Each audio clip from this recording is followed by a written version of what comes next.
Nós vamos então fazer uma prece, convidando a todos para elevarmos o pensamento juntos, nos aproximando uns dos outros, psiquicamente, nos sintonizando também com a espiritualidade que aqui está, nos envolvendo no nosso intento, no nosso objetivo de algo aprendermos, de algo sintonizarmos da verdade sublime que nos rodeia, porque mergulhados no divino, o divino nos permeia o tempo todo, faltando apenas olhos e ouvidos de ouvir, sensibilidade para sentirmos essas energias e essas emoções superiores e esse conhecimento que verte do alto em benefício de todos nós.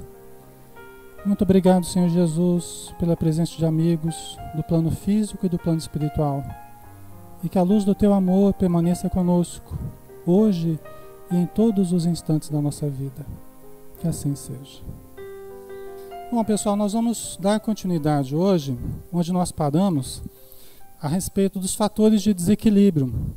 Nós falamos sobre o amor, na verdade, a paixão, né, se vocês se lembrarem. Nós falamos sobre a angústia, não é? O rancor e faltou o ódio, que nós vamos abordar hoje para terminar essa parte aí, tá? Depois nós vamos dar continuidade e vamos ver até onde nós conseguimos chegar hoje no nosso estudo, falando sobre os fatores de progresso e harmonia. Aí já melhora um pouco, né? Não é mais fatores de desequilíbrio, aí vai ser fatores de progresso e harmonia. Então vamos lá. Vamos começar. Ó, vocês já estavam como esse rapaz aí, ó. Estavam quase assim já, né? Então a Joana de Ângeles, ela começa dizendo o seguinte: que o ódio é a etapa terminal do desarranjo comportamental. O ódio é tóxico fulminante no oxigênio da saúde mental e física. Tá? Não é novidade para nós que o ódio faz mal. Não é novidade para nós que os sentimentos negativos nos prejudicam. É ferrugem, é piche, energia deletéria na corrente sanguínea, no nosso campo vibratório, nas nossas glândulas, em todos os sistemas. São energias profundamente corrosivas, deletérias, né? E ela diz que é a etapa terminal do desarranjo comportamental. Quer dizer que nós passamos por uma série de etapas e chegamos nessa etapa terminal, no último ponto do nosso desarranjo. Que começa onde? Onde começa o nosso desarranjo? Começa no pouco desenvolvimento que temos. Vocês lembram que a gente falava que nós sofremos pelo que nós não somos? Ou seja, é o que nós não desenvolvemos ainda que nos faz sofrer. São os vazios que existem em nós. Então, começa pelo pouco desenvolvimento. Aí nós somos inseguros diante dos desafios existenciais. Então, surge o medo, surge a ansiedade, surge a aflição. Tá? E nós vamos ver que outras coisas vão surgindo também para que nós cheguemos ao ódio. Nós vamos entender isso aqui na sequência. Tá? Então, o ódio é tóxico fulminante no oxigênio da saúde mental e física. Desenvolve-se mediante a análise injusta do comportamento dos outros em relação a si, e nunca ao inverso. O que quer dizer isso? O que vocês acham que quer dizer isso? O que é essa análise injusta do comportamento dos outros em relação a nós? Sobre que aspecto vocês acham?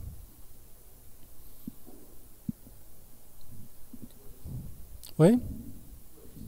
De uma forma egoística, só pensando em nós, né? Só vivendo fechados no nosso círculo íntimo, né? É por aí, né? E o que acontece quando eu fico só fechado no meu círculo íntimo?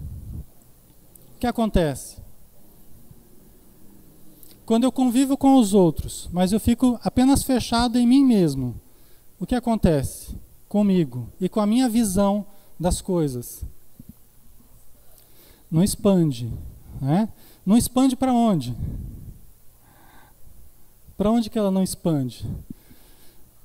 Eu não consigo ver as necessidades dos outros, não é? Quer dizer, eu não consigo me colocar no lugar do outro, eu enxergo apenas o meu lado, as minhas vantagens ou desvantagens, né? Então, eu tenho uma análise injusta das situações. Eu passo a ser injusto, porque eu olho apenas o meu lado.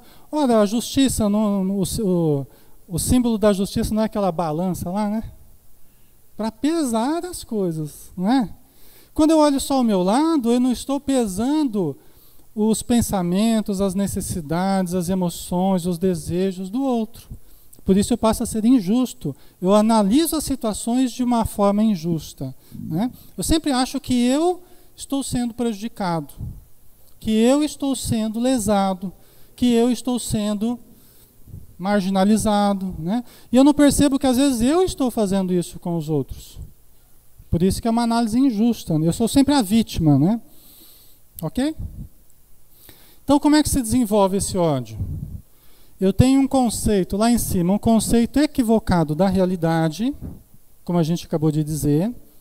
Eu acho que a realidade é apenas o que me interessa e o que me diz respeito. O resto, para mim, não me importa. E quando eu sou aparentemente lesado ou prejudicado, eu caio na vitimização. Me deixo consumir pela insegurança e passo a me vitimizar. Né? Então eu aponto, ó, o culpado é aquele lá, aquele que destruiu. Lembra que a gente falava do rancor? Né? Que a pessoa, diante de uma situação que ela foi lesada, ela aponta o culpado e fica lá guardando aquele rancor. Né? Aqui é a etapa terminal disso, desse comportamento. Já passou a etapa do rancor, agora virou ódio já. Né? Eu me deixo consumir pelo complexo de inferioridade. Né? Complexo de inferioridade. Os espíritos dizem, inclusive a Joana de Ângeles diz, que o complexo de inferioridade, ou seja, a situação em que a gente sempre se sente diminuído perante os outros, que a gente sempre se sente deixado à margem, ou que estão comentando da gente, estão rindo da gente, lá no fundo está rindo lá, está rindo o quê? Hein, Sidney? Estou achando que está rindo de mim, hein? Você está rindo de mim ou rindo para mim? Mas a pessoa que tem complexo de inferioridade, ela está sempre se sentindo no eixo das atenções e sempre objeto negativo das atenções, né? Estão falando mal da pessoa, estão criticando. E olha, muitas vezes as pessoas estão longe de estar prestando atenção na gente. Estão lá conversando, mas a gente meio paranoico, a gente acha que é com a gente, né? Então, os espíritos falam que a gente traz isso de outras existências. Quando nós erramos, nos equivocamos, caímos, nos comprometemos, e aí a gente vem com essa lembrança meio vaga de que nós não andamos muito bem na existência passada. Então a gente vem se sentindo inferior. A gente acha que a gente vai receber a ofensa dos outros. A gente acha que a vida vai nos maltratar. E aí a gente se coloca nessa posição inferior, de inferioridade. Tá? Só que não é só isso. Diz a Joana de Ângeles, focando um pouco mais na questão do presente e não tanto no passado, ela diz que o complexo de inferioridade frequentemente tem a ver com a infância castrada. Como assim infância castrada? O que significa isso? O que vocês acham que significa? Quando a gente vai castrar um cachorro, um gato, né? Se usa muito fazer isso hoje, né? Por que a gente faz isso? Para que ele não se reproduza e tal. No caso da castração psicológica, o que quer dizer castração psicológica? O que vocês acham? Inibir sentimentos. Não permitir que a pessoa exponha emoções, sentimentos, que ela não faça determinadas coisas, porque muitas vezes pais muito inseguros cerceiam demais os filhos, interditam demais os desejos, as necessidades, as buscas, às vezes simples, dos filhos. Né? E os pais adotam um comportamento castrador, castrando o desejo, interditando o desejo. Tá? Não é só no sentido sexual, pode ser também no sentido sexual. tá? Fazendo com que a pessoa se encourace até no nível físico. A gente vai ficando tão enquadrado, né? A gente vai ficando tão enquadrado, tão cheio de regras, tão cheio de etiquetas, tão cheio de conveniências, que a gente fica lá encouraçado, né? De tanto interditarem o nosso desejo, a livre expressão das nossas necessidades. Não quer dizer, pessoal, que nós vamos deixar os filhos fazerem tudo que querem, na hora que quer, do jeito que quer.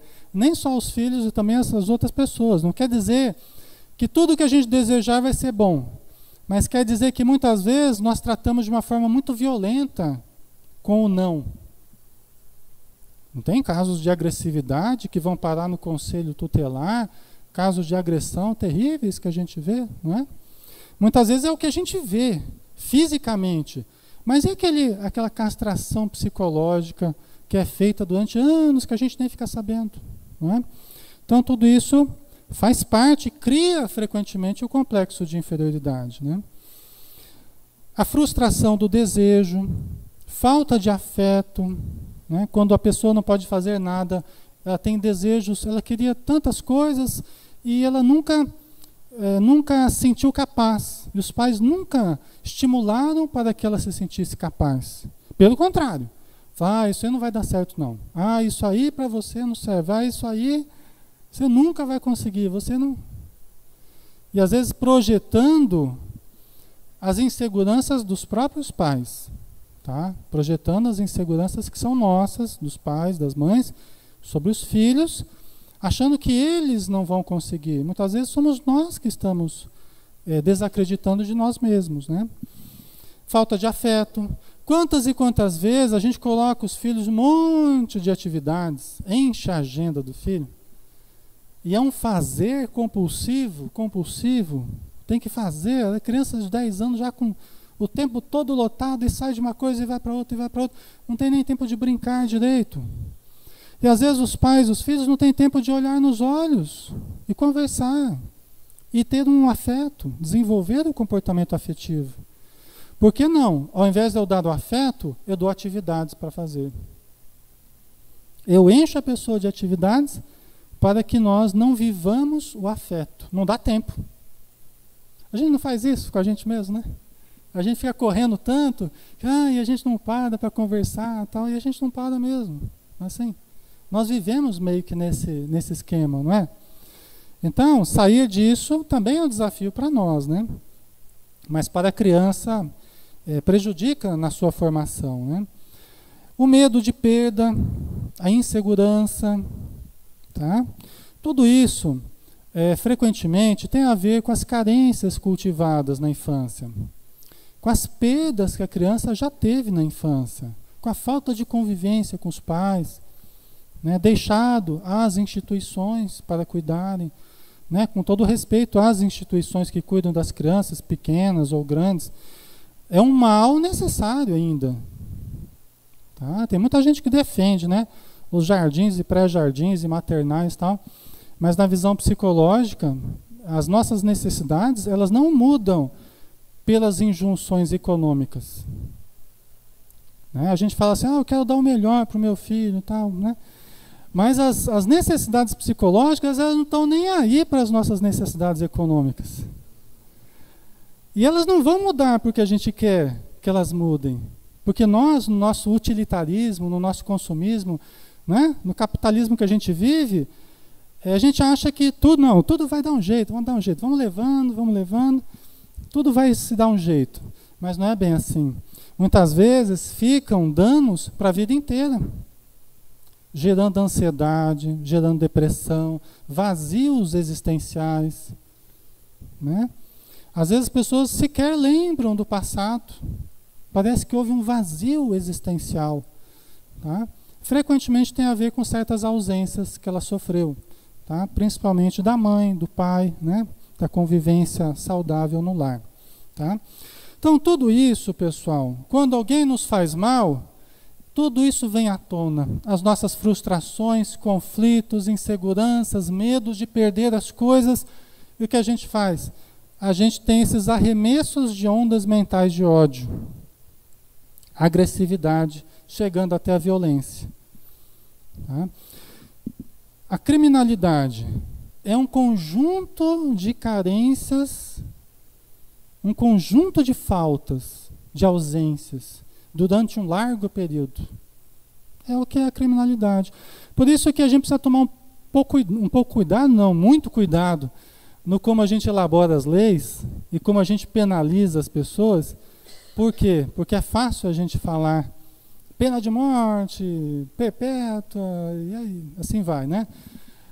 Os crimes hediondos e tal, mas é uma armadilha que a sociedade cria para ela mesma. Porque nós somos a sociedade e nós, nos nossos lares, né, na nossa convivência, nós mantemos certas carências. Na própria sociedade, e nós construímos esses bolsões, mantemos esses bolsões de miséria. Não apenas miséria física, econômica, mas miséria moral, intelectual. Né? Aí a criminalidade é o produto disso, é o resultado disso. Tá? Então a gente simplesmente, pena de morte, por exemplo, né? Seria assinar o atestado de incompetência de nós mesmos, né? Da nossa própria sociedade. Seria o carimbo final ali do nosso atestado de incompetência, né? Por isso que não é por aí, né, pessoal? Então, a saída disso. Como transformar o ódio em amor? Porque se o ódio gera tudo isso, expressa esse mal todo e gera danos tão profundos em nós e na sociedade, como transformar o ódio em amor? Já que o amor é o antídoto ideal. O amor é o antídoto, é um remédio ideal para todos os problemas. Só que expresso de formas diferentes conforme o problema. Né? O ódio é estágio primitivo da evolução, atavicamente mantido no psiquismo e no emocional da criatura. Olha só, o ódio é estágio primitivo. Por isso que nós nos assemelhamos aos brutos quando a gente age de forma odiosa, odienta, agressiva. Né? Por quê? Porque lembra a época animal. Né? Vocês lembram da época animal que a gente passou? Eu sempre brinco com o pessoal, né? Nosso estudo virtual, que nós já fomos uma amebinha no oceano, né? Nós estávamos todas lá, as amebinhas, tudo junto lá no oceano. A vida começou nos oceanos.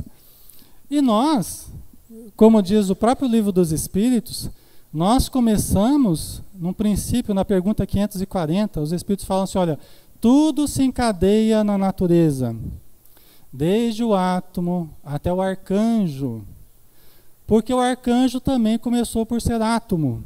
Olha, gente, que coisa. É fantástico isso, né? Quer dizer, antes das células ainda, porque o átomo é aquela unidade da matéria que a gente aprendeu na escola, né? Os Espíritos traçaram uma evolução do átomo ao arcanjo. E não foi o Allan Kardec que falou, foram os próprios Espíritos que responderam. Né?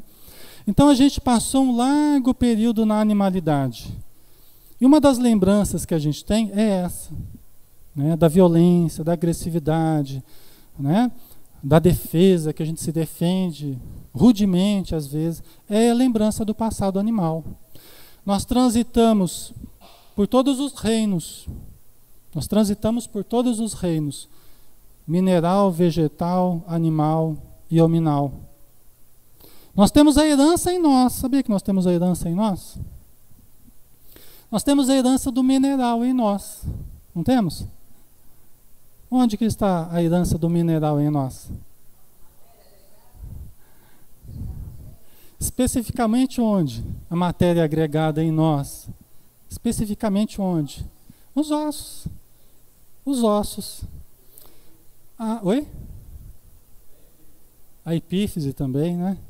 A epífise é uma calcificaçãozinha, são cristais, né? Se eu não me engano, de hepatita, o Dr. Sérgio Felipe é que estuda isso aí, né? E vai cristalizando com o tempo, inclusive, né? Mas os ossos, a água, 70% praticamente do nosso corpo é água, né? E do reino vegetal? Que herança que nós trazemos? Isso o André Luiz que fala, tá? A sensibilidade? Pode ser. Pode ser. A circulação. Sensibilidade também, mas a circulação O sistema de seiva, distribuição da seiva, tá? O sistema nervoso, o sistema circulatório nosso é aprimoramento disso. O André Luiz fala no livro Evolução dos Mundos que se nós trocássemos a seiva, um átomo de magnésio por um átomo de cobre na constituição da seiva, nós teríamos praticamente a mesma coisa. Trocando um átomo de magnésio na seiva por um átomo de cobre do nosso sangue, nós teríamos o equivalente ali. Né? Olha só o nosso parentesco, né? Com as plantas. E do reino animal, qual é a nossa herança? Os instintos. Os instintos, né? A leoa lambendo a prole, o macaco desparasitando uns aos outros, né? Cuidando dos filhotes. São as heranças que nós trazemos. Uma delas, né? Então, o ódio faz parte também dessas heranças, tá? Como é que a gente pode transformar o ódio em amor? Terapias de bondade. Terapias de bondade. Como é que é a terapia de bondade? Alexandre, o que eu tenho que ter para fazer terapia de bondade? Tem só que exercitar a bondade. Exercitar a bondade é uma terapia. O esforço, olha, me falaram que eu podia ser bondoso. Vou tentar ser bondoso. Como é que é ser bondoso? Vou estudar, né? Vou exercitar, vou acertar, vou errar, vou querer, muitas vezes não vou conseguir. Terapias de bondade, tá? Exercícios fraternais, às vezes trabalhos voluntários, são exercícios de bondade fraternal, são exercícios fraternais, né? Disciplinas da vontade. O que é a disciplina da vontade? A vontade é um ato deliberado, é uma manifestação deliberada do nosso comportamento. A gente não fala assim, o cachorro está com vontade. Não, o cachorro não está com vontade. Tá? A vontade é a manifestação do ser consciente. Né? Olha que coisa, a gente não fala assim, né? O cachorro está com vontade. Ele quer uma determinada coisa, os instintos dele fazem com que ele busque determinadas coisas. Mas nós exercemos a vontade. Nós temos atos deliberados, escolhidos. Os animais não escolhem. Escolhem, sim, movidos por forças instintivas, né? Mas é diferente da gente. Então, nós vamos escolhendo o que é melhor para nós, discernindo, escolhendo as melhores atitudes e procurando nos manter naquele caminho de bondade, né? Exercício de amor. A gente costuma falar que o amor, a gente costuma tratar o amor geralmente com as coisas que a gente está recebendo da vida, recebendo das pessoas, recebendo do marido, da esposa. Aí a gente fala que ama, porque a gente recebeu um presente, porque a pessoa foi legal com a gente. Eu te amo, amiga, eu também te amo. Não é assim? No Facebook, ai, querida e tal. Então, né? É um love só, né? Até que uma vá pronta para a outra e já vira ódio, né? Ai, eu odeio. Então é assim, né? É porque a gente está acostumado, a gente ama quando a gente recebe as coisas. Quando a gente recebe contrariedade, a gente já não ama tanto, né? Nosso amor não vai até aí. Aí a Joana fala assim, olha, amor, entre aspas, né? Paixão, posse e tal, angústia, rancor e ódio. São agentes poluidores e responsáveis por distúrbios emocionais de grande porte. São eles os geradores de perturbações. Onde? No sistema respiratório, sistema circulatório, sistema digestivo, responsáveis pelos cânceres, matrizes das desordens mentais e sociais que abalam o mundo. Tá bom ou quer mais? Será que precisa de mais alguma coisa aí? Para a gente se convencer de que a gente precisa sair dessa atitude rancorosa, ressentida, odienta, né? O sistema respiratório, por exemplo, né?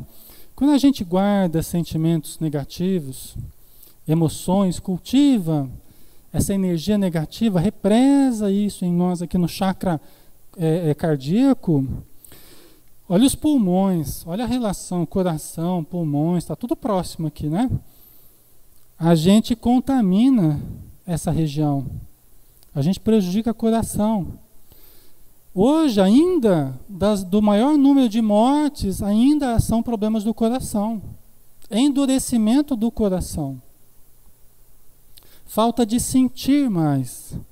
A gente vai se endurecendo. A impiedade, a indiferença, vai endurecendo mesmo. As fibras do coração, chega uma hora que não aguenta e rompe. Não é assim? Então, o sistema respiratório está muito ligado com sentimentos. Muito relacionado com as emoções. Tá? Quando a gente se debilita afetivamente, nós podemos ficar mais propensos a doenças no aparelho respiratório. Na época do romantismo, não era comum os poetas, os cantores, a morrer de tuberculose? Morria todo mundo de tuberculose. Tá certo, as noitadas, as bebedeiras, o sereno, tudo isso ajuda. Mas também porque é daquela coisa sofrida, meu amor que está lá longe, né? Inalcançável, não é assim o romantismo, até onde eu me lembro, né? Então aquele cara sofria e fazia aquelas músicas e aquela poesia, mas aquele sofrimento cultivado, aquela angústia cultivada, olha, a angústia, causando problemas vários, né? Sistema circulatório, né? Tem até pesquisa, uma vez um palestrante falou, eu achei muito interessante, uma pesquisa que fizeram, medindo o nível de colesterol num grupo. Aí tinha um grupo de controle, tinha 2 grupos, né?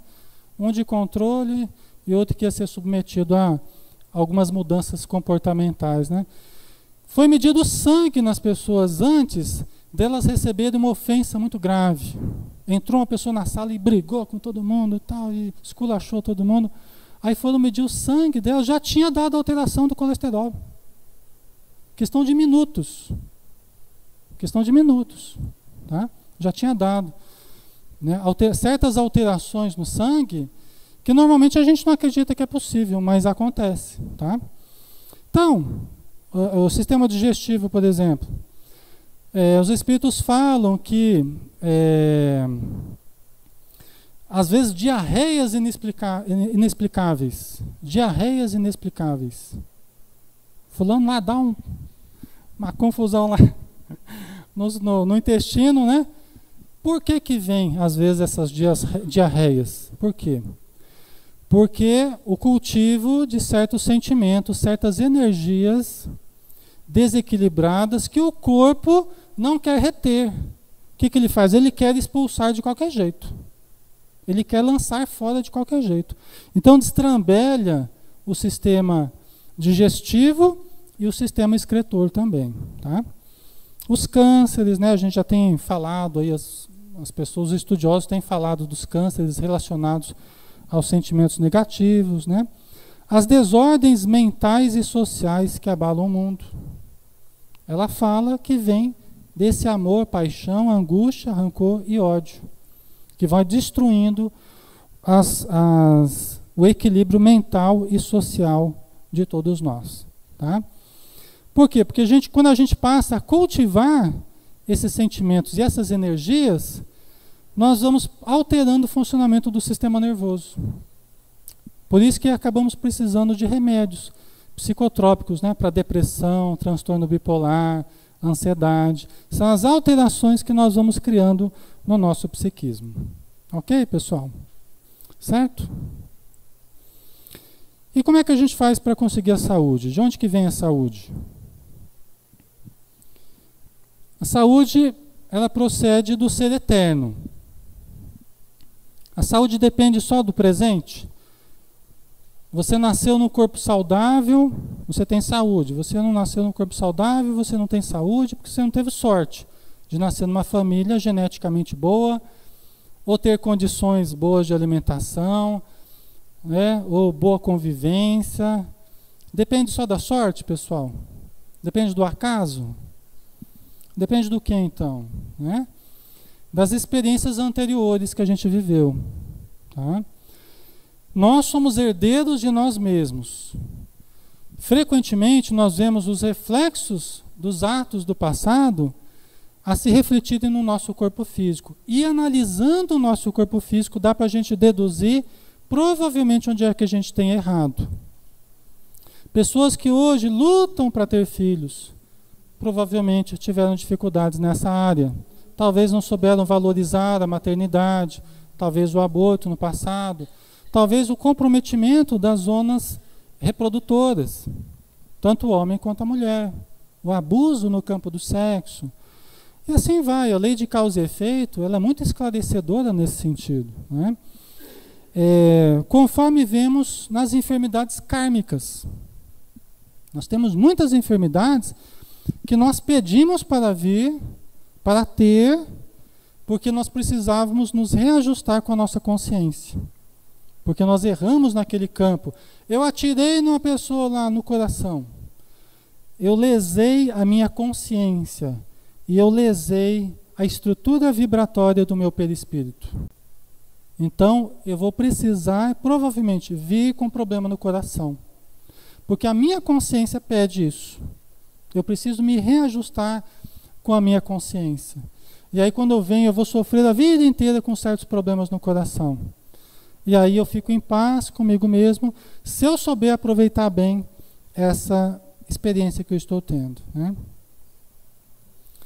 Mas, depende só do passado?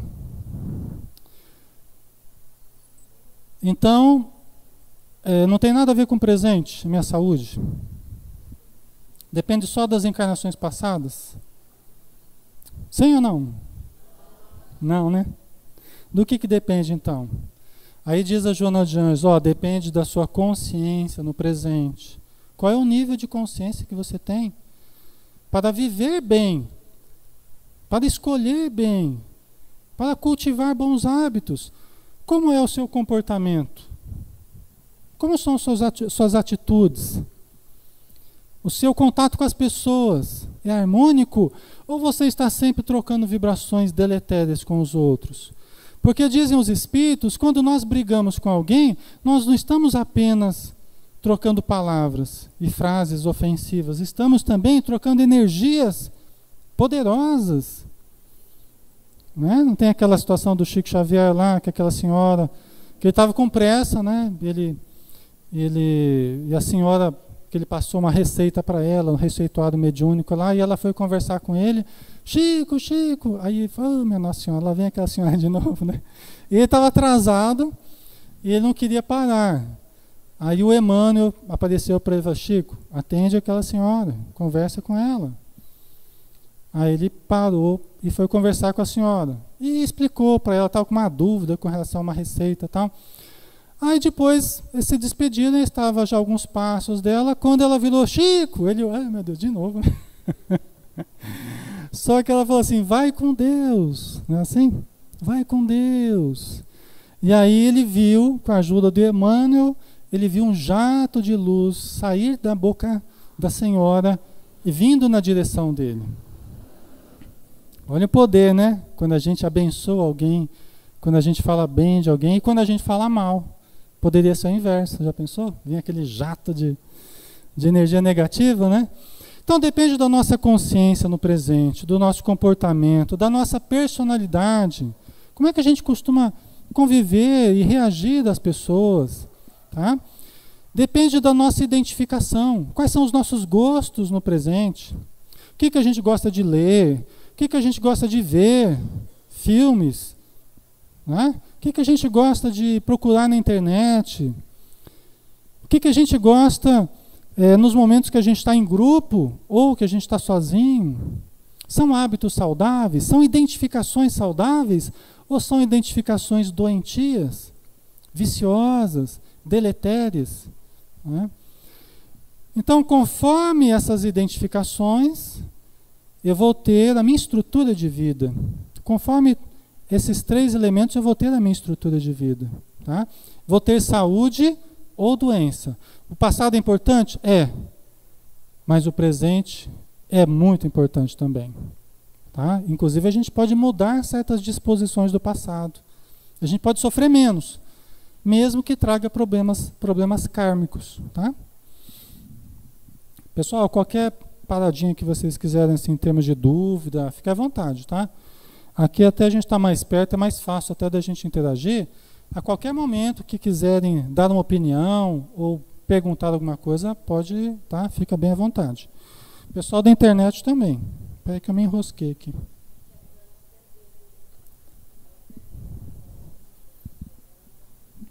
Ah, não tem importância. Vai só no... Depois a gente recupera. Senão eu vou ter que parar aqui, né?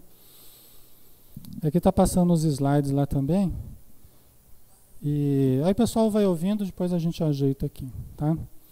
Então a gente acabou a questão do ódio, né, pessoal? A gente acabou o ódio. Graças a Deus saímos do ódio. Podemos respirar agora mais à vontade, né?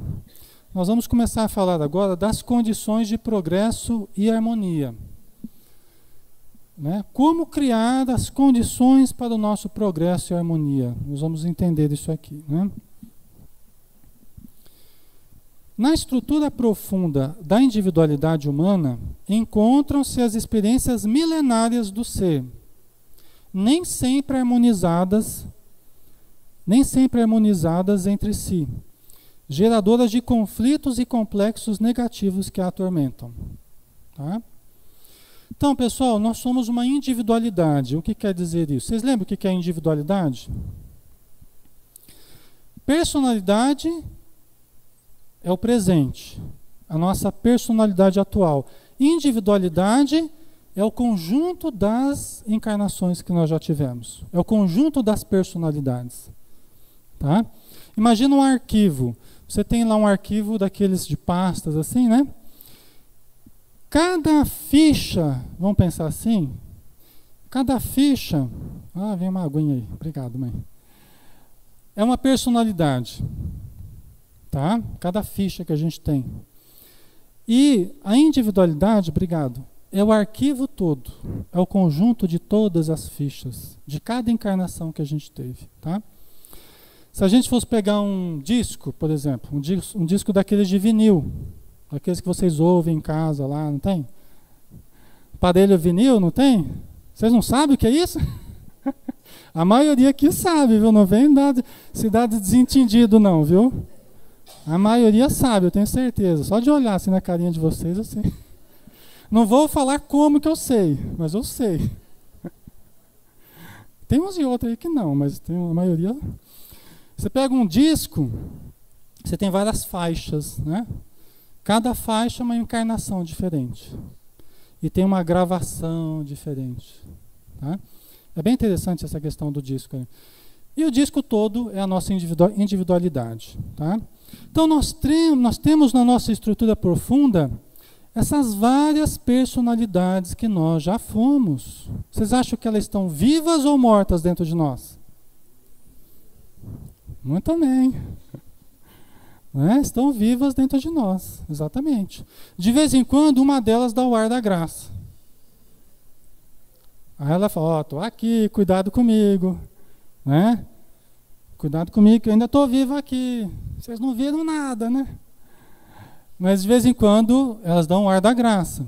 E a gente às vezes não se reconhece. Fala, puxa vida, como é que eu fui capaz de fazer isso, falar aquilo, agir daquela maneira? Né? É porque tinha a ver com conteúdo emergente que veio do inconsciente. Tá? Mas são conteúdos que não estão harmonizados. Então eles vêm num processo de limpeza do inconsciente para que nós nos harmonizemos dentro de nós. É como que fragmentos, são como que fragmentos que nós precisamos limpar do inconsciente. Então o inconsciente ele fica tentando expelir isso. Por isso que de vez em quando aparecem esses conteúdos. Tá? Mas aí você vai tomando consciência disso e vai tentando dissolver devagarzinho, né? Através da compreensão, dos exercícios de amor, de bondade que a gente estava falando, vai dissolvendo esses conteúdos. Atavicamente vinculada ainda às sensações decorrentes da faixa primária por onde transitou, a libido exerce-lhe poder preponderante no comportamento, conforme as constatações de Freud, que a considerou o fator essencial na vida humana. Então, lembra aquele passado todo que a gente falava evolutivo? Tá? que Darwin trouxe apenas uma parte, quando ele falou da seleção das espécies, né? Inclusive, o Livro dos Espíritos antecedeu a origem das espécies, trazendo um conceito de evolução muito mais amplo, muito mais profundo que o conceito trazido por Darwin. Tá? O conceito que está no Livro dos Espíritos é anterior ao livro Origem das Espécies. Se não me engano, 1 ano antes surgiu o Livro dos Espíritos. Tá? Freud constatou que, por nós termos passado por tanto tempo nas faixas animais, a libido, as necessidades sexuais, as forças sexuais da alma, exercem ainda poder preponderante no nosso comportamento. Isso é a Joana de Anjos que está falando. Tá? Freud constatou isso também. Só que ele construiu toda a psicanálise, vamos dizer assim, valorizando a questão sexual, mas supervalorizando a questão sexual. Alguns continuadores do trabalho de Freud, ou algumas vertentes, né? Alguns que se afastaram um pouco mais do trabalho de Freud, questionaram justamente isso, que existiriam outras motivações que não apenas as motivações de ordem sexuais. Tá? Mas olha, é muito importante. A questão sexual é muito importante. Prepondera no nosso psiquismo? Sim. Em termos gerais na população, em todos nós, sim, tem um poder imenso em todos nós. Diz até o Joana de Anjos, as forças sexuais da alma são as forças vitais. Elas jorram da base da coluna e, através desse processo de ascensão, elas vão alimentando todos os chakras. Né? Vão alimentando, vão subindo, e vão sendo canalizadas e nutrindo todos os chakras dos centros energéticos do corpo físico. Tá? Então, é muito importante aprendermos a administrar as forças sexuais. No último estudo, a gente falou alguma coisa sobre a questão sexual, já teve gente que falou assim, mas... Né, talvez não tenha entendido bem a questão sexual que a gente falou, a pessoa já leva para o lado que a gente está falando mal do sexo, que está totalmente contrário disso. O sexo é sublime, é sagrado, e é especialmente importante, porque sem ele nós não estaríamos aqui. Se tem uma experiência do ser humano que acompanhou toda a sua evolução, é a expressão sexual. Aquela amebinha lá que nós falamos no oceano, que nós já fomos, né? Aqueles seres unicelulares que estavam se desenvolvendo no berço dos oceanos, eles tinham um instinto de conservação, não tinham? De sobrevivência. Logo, esse instinto de conservação se dividiu em 2. Quais? Quais instintos que se dividiu o instinto de conservação? Oi? Masculino e feminino? Não, isso aconteceu também. Isso vem depois. Mas primeiro veio o quê? A alimentação e reprodução. É óbvio, né? A gente logo aprendeu que a gente tinha que se alimentar e que a gente tinha que se reproduzir, não é? Fala, Rosana. A Nádia, ela fez uma pergunta. Ela queria saber se tem alguma personalidade passada que pode se sobressair no hoje, como no caso do disco que você falou antes. Pode. Às vezes dá um esbarrão na vitrola lá, pula de uma para outra. Os processos esquizofrênicos, por exemplo, que a ciência ainda tem muita dificuldade, a ciência tradicional, materialista, ela tem muita dificuldade de explicar os processos esquizofrênicos. Na visão espírita, na visão transpessoal, é muito mais fácil. Por quê? Porque não é apenas uma alienação do presente que ocorre, uma desvinculação do presente, uma alienação. Há também uma vivência de uma outra realidade. E por isso, frequentemente, troca-se nomes, né? Acha que alguém vai matá-lo, né? Tem muita coisa ilusória, mas tem muitas situações que são do passado. Ela está fazendo a leitura do passado. Diz o Espírito Calderado, no livro No Mundo Maior, que, invariavelmente, os problemas de relacionamento, os problemas inconciliáveis de temperamentos, né, atritos, aquela coisa complicada, são as pessoas mergulhando nos conteúdos passados. Ambos estão mergulhando no passado. Estão brigando, às vezes, se for ver, não tem nem motivo para brigar no presente. Você percebe que não é proporcional o tipo de problema que as pessoas estão vivendo com o tipo de ódio que estão sentindo, de desavença. Por quê? Porque não é propriamente o sentimento do presente, é o sentimento do passado que está vindo. As terapias regressivas estão aí também demonstrando essa possibilidade. Tem muitas coisas interessantes, tem muitos dados interessantes. Tem uma psicóloga, se eu não me engano, acho que é da Suíça, a Ellen Van Baar, que ela tem um livro muito interessante que se chama Recordando Vidas Passadas. Né? Que ela não era espírita, longe disso, nem acreditava em reencarnação, e ela começou a ter fenômenos com os pacientes, né, em que eles lembravam espontaneamente do passado. Mas não só ela, Maurice Netterton, Edith Fiore, Ian Stevenson, com 20 casos sugestivos de reencarnação, e assim vai. A lista é grande de autores que têm estudado isso. Né? Então, pode sim uma certa personalidade se sobrepor do passado, se sobrepor ao presente e passar a reviver novamente. Frequentemente, se nós não estivermos muito bem enraizados no presente, Jung até falou isso, que o homem tem que estar muito bem enraizado no seu trabalho, na sua família, senão ele é tragado pelo inconsciente. O Jung disse isso. Nós somos tragados pelo nosso inconsciente. Só que o inconsciente não é só aquele porão lá, o inconsciente coletivo, que tem todas as experiências arquetípicas, não é apenas isso. O inconsciente tem todas as experiências milenares do ser, que somos nós, seres históricos que somos. Né? Então nós temos essa influência ainda da libido, que exerce um poder muito grande. Mas tem certos espíritos que não têm essa influência toda? Tem certos encarnados que não têm essa influência toda da libido? Tem. Tem, dependendo do nível que as pessoas já conseguiram exercer de autocontrole, de consciência, de exercício, né? De autodisciplina, de consciência, tá? Que é o que todos nós podemos buscar.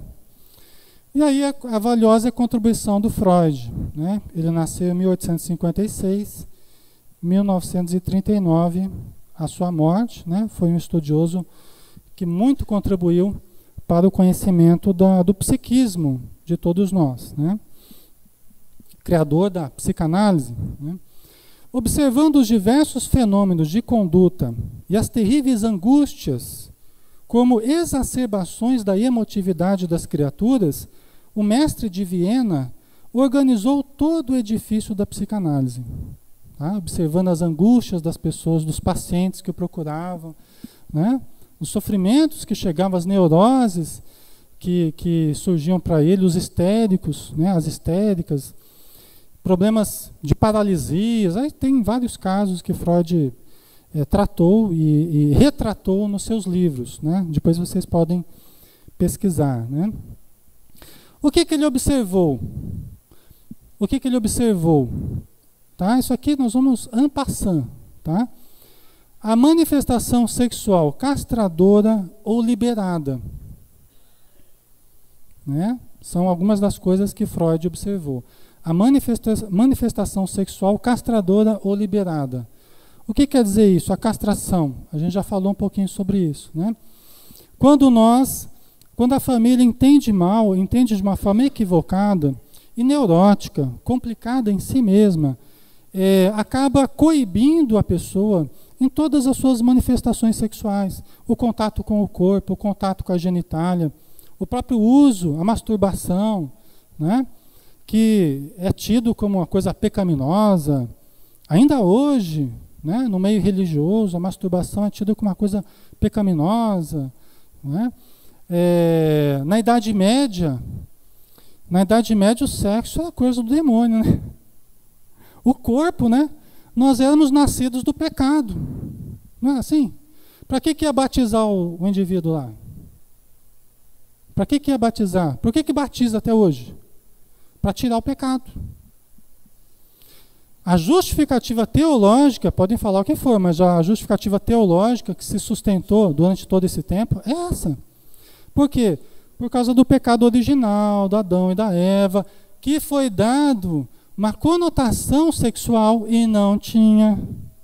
É tudo coisa do pessoal da Idade Média lá, tá? Talvez fôssemos nós mesmos. Lá, né? Não vão falar muito, não, senão a gente vai se entregar, né? Mas, enfim, porque na Idade Média, devido à utilização do discurso religioso para fins os mais diversos, que não propriamente a vinculação do ser a Deus, né? A transcendência, não era a questão material, era a questão política, não é? As guerras, o poder, né? O dinheiro, as propriedades da religião, diferente de hoje. Hoje não tem mais isso, graças a Deus, né? Mas na época, a Idade Média, era muito exacerbado isso. Não andaram vendendo o céu, vendendo perdão. Você pega lá aquele livro, Os Luminares Tchecos, né? Como é que chama a autora mesmo? Aquela famosa lá, que tem vários livros. Oi? Não. O Rochester, Vera Krijanovsky, né? A médium, e o Conde Rochester, o espírito, né? Que escreveu. Os Luminares Tchecos. Ele fala sobre esse período, né? Então, isso tudo fez com que o sexo fosse tido como algo impuro, pecaminoso, tá? E não é. O próprio mito do Adão e da Eva, que na verdade representava os arquétipos masculino e feminino, né? Representava o arquétipo masculino e feminino. O fruto da árvore do conhecimento do bem e do mal. Onde é que estava o sexo aí, pessoal? Como é que conseguiram colocar o sexo nessa situação? Não é? Que provou da maçã, né? A gente está só na cabeça de quem criou, né? Por quê? Porque a princípio você vai ver lá no Gênesis, né? Você vai ver o processo de tomada de consciência. Porque quando ele provou do fruto, os seus olhos se abriram e se iluminaram. Está escrito lá na Bíblia, né? E ele percebeu que estava nu. Olha o processo de nós nos enxergarmos a nós mesmos. Até ela vai falar sobre isso hoje. A importância de nós nos desnudarmos diante de nós mesmos. A tomada de consciência. Não é? Então não tinha nada a ver com sexo, né? Por isso é que esse mau entendimento da questão sexual trouxe muita castração, coibiu muitas pessoas e fez com que uma legião de pessoas castradas, reprimidas sexualmente, hoje, vencendo essa repressão, está se atirando alucinadamente aos excessos no oposto agora. Durante um largo período de repressão, de castração, agora, né? Salve-se quem puder. Agora é uma festa, né? Então, nós temos que achar o caminho do meio, né? Só que a liberação demasiada também faz com que nós nos permitamos certas atitudes que também depois geram neurose. Muito comum, por exemplo, nas regiões rurais, às vezes as pessoas se permitirem práticas estranhas no campo sexual. Fala assim, região rural, até um exemplo que a Joana usa num outro livro, mas na verdade tem a ver com uma questão cultural das pessoas, né? De nível cultural, de compreensão, né? Muitas vezes, por falta de entendimento, se permitem práticas que depois pesam muito na consciência da pessoa. Quando ela começa a entender, né, noções de equilíbrio, noções do bom uso da sexualidade, tá? Também Freud ele percebeu a complexa influência materno-paternal no processo educacional, no processo de convivência, a família da infância. Freud percebeu a complexa influência dos pais sobre os filhos.